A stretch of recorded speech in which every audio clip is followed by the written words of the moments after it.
करतानी duty duty हम तो घमावे में करतानी ड्यूटी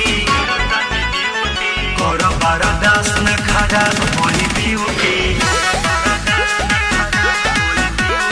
कर बारा दास न खराब होई ब्यूटी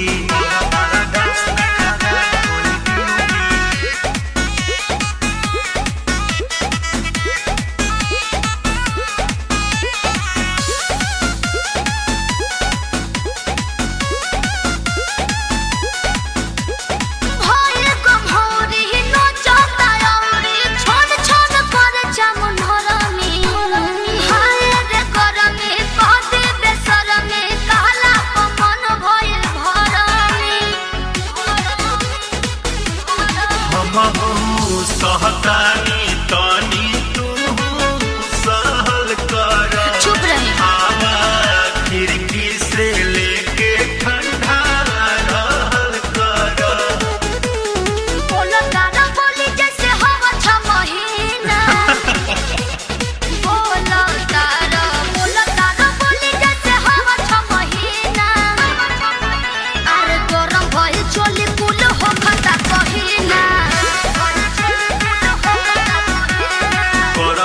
दास नहीं कम होई ब्यूटी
नहीं कम होई ब्यूटी।